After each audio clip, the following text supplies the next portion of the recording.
I don't think it's an exaggeration to say that Santa Monica Studio may have just completely changed how we look at the entire Norse saga. For years, Faye was basically the mystery character. She was important, obviously. Her death is what kicks off God of War 2018, and her final wish, it sent Kratos and Atreus on their journey, right?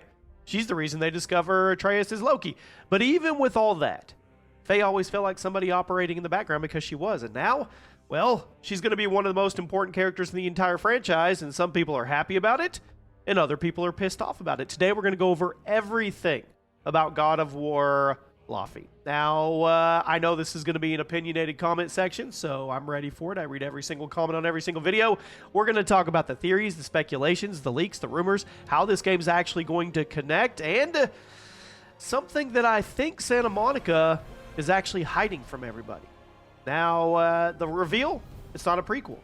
Corey Barlog himself said it's not a prequel.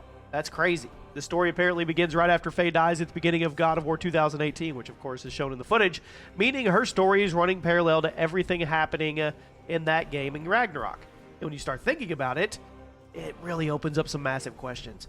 What exactly is the Everwind?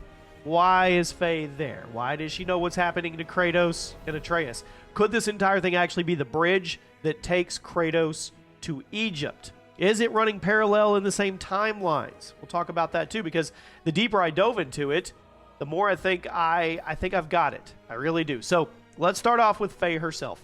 One thing this reveal does is completely redefine who she was, or who she is. Sorry, not who she was. Before, we knew she was a giant. We knew she fought against the Aesir. We knew she somehow saw the future. We knew she went toe-to-toe in a standoff with Thor.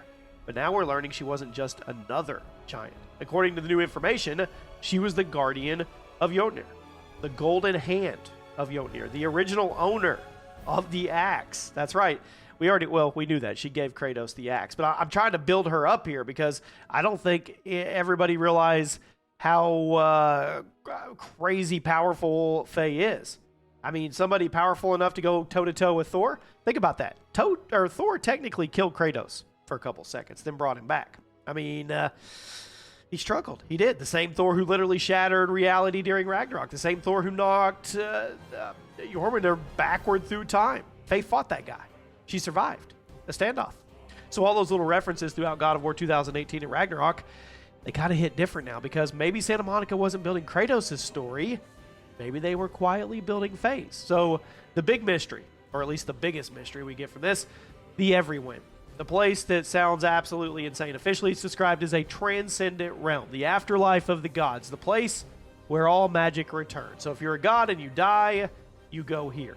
It's the birthplace and endpoint of magic itself. So the more I hear about it, the less it sounds like another realm, and the more it sounds like the foundation underneath all the realms. Like the building foundation, the I guess you would say the concrete under the side, or the sidewalk, the bottom, the base.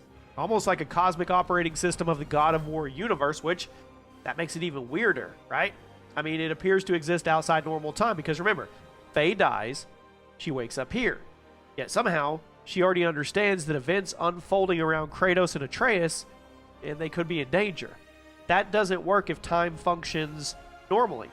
So either the Everwind exists outside time entirely, or people inside it can somehow perceive events happening across multiple points in time simultaneously. Stay with me, okay? And if that's true, then we're dealing with something much bigger than Valhalla, much bigger than Helheim. So let's get into the theories, because this gets really, really interesting. The first theory is the simplest one.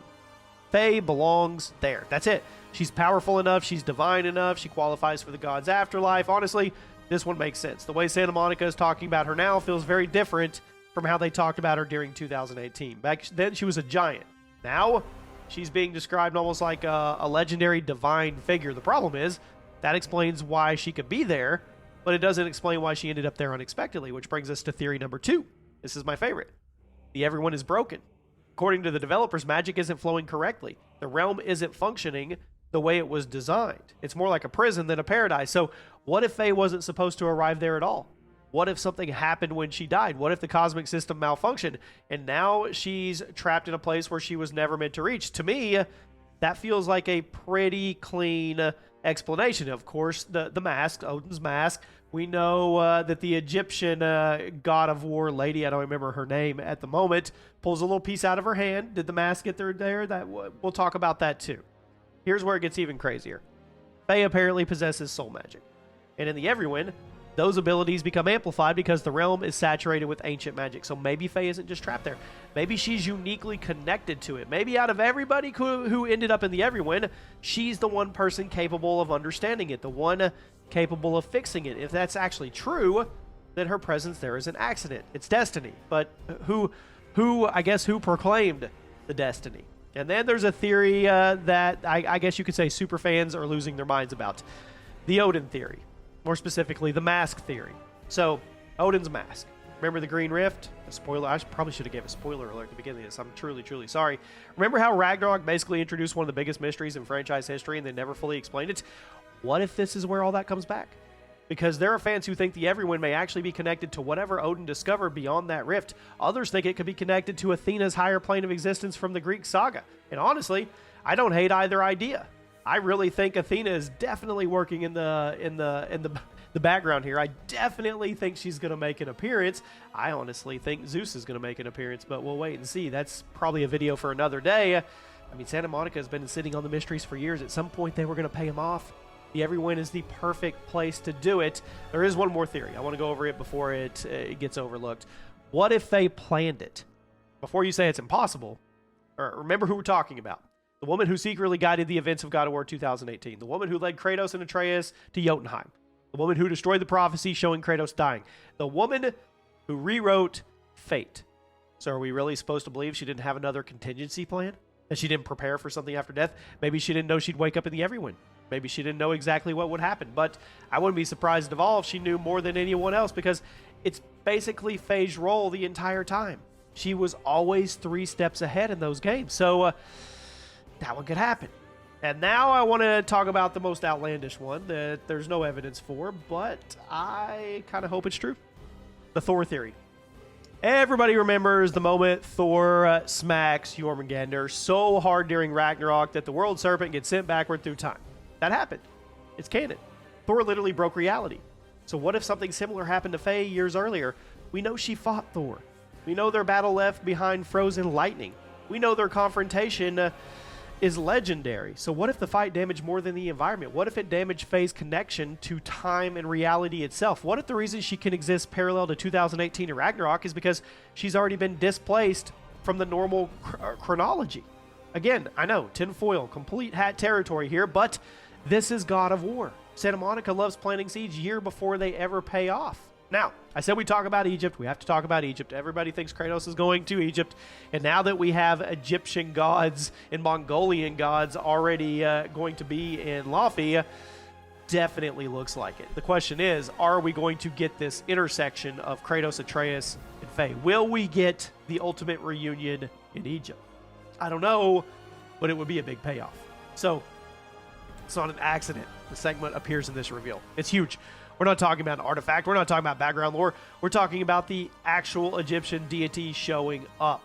We're talking about Ra's daughter. Ra's daughter, guys. Come on.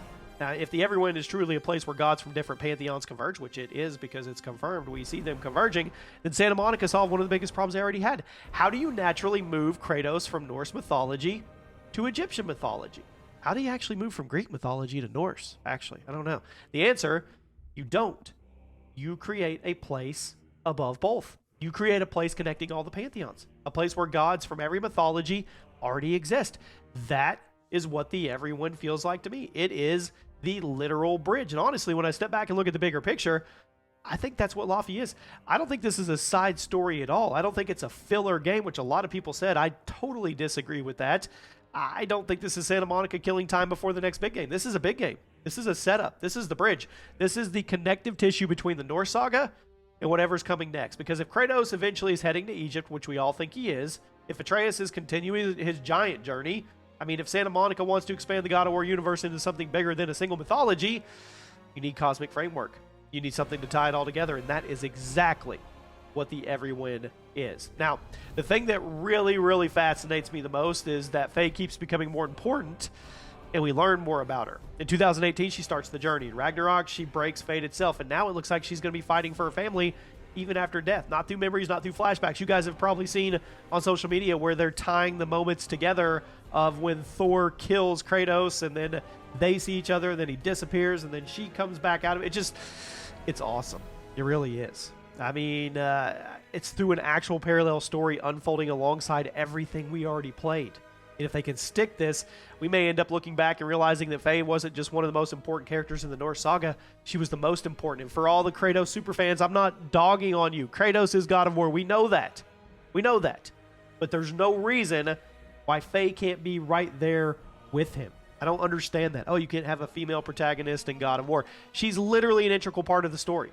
She's his wife, his dead wife. She's the mother to Atreus. Yes, she can absolutely be in the spotlight. And some would argue she's stronger than Kratos. Maybe we'll find out one day. I mean, she may end up being the most important character, even if that upsets you. So, let me know what you think. Did Faye end up in the Everwind because the afterlife is broken? Did she plan it all? Is it connected to Odin's mask?